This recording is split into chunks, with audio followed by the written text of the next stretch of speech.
अस्सलाम वालेकुम। मैं आज कुछ बोलने के काबिल नहीं हूँ, अलबत्ता मुझे बहुत ही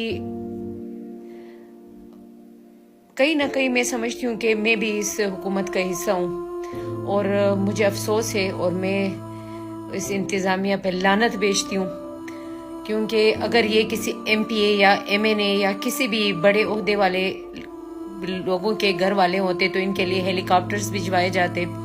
ये एक गरीब आवाम थी जो अपने लिए सैर के लिए आए हुए थे, जो अपने घर वालों के साथ आए हुए थे, जो अपने सैर व तफरीह के लिए आए हुए थे, जो 2 घंटे तक मुसलसल इंतजामिया का इंतजार करते रहे और किसी ने इनके लिए कुछ नहीं किया, कोई बर वक्त वहां पे नहीं पहुंचा। शेम ऑन यू, मैं यही कहूंगी इंतजामिया को, अफसोस है, बल्कि लानत है। मैं यही कहूंगी लानत है आप लोगों पे, जो आप लोग देखते रहे और 15 लोग पानी में बह गए।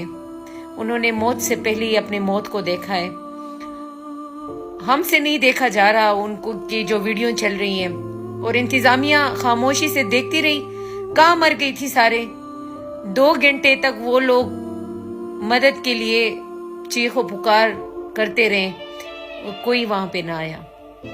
कहीं ना कहीं हम समझते हैं कि हम भी इस जुल्म में बराबर के शरीक हैं।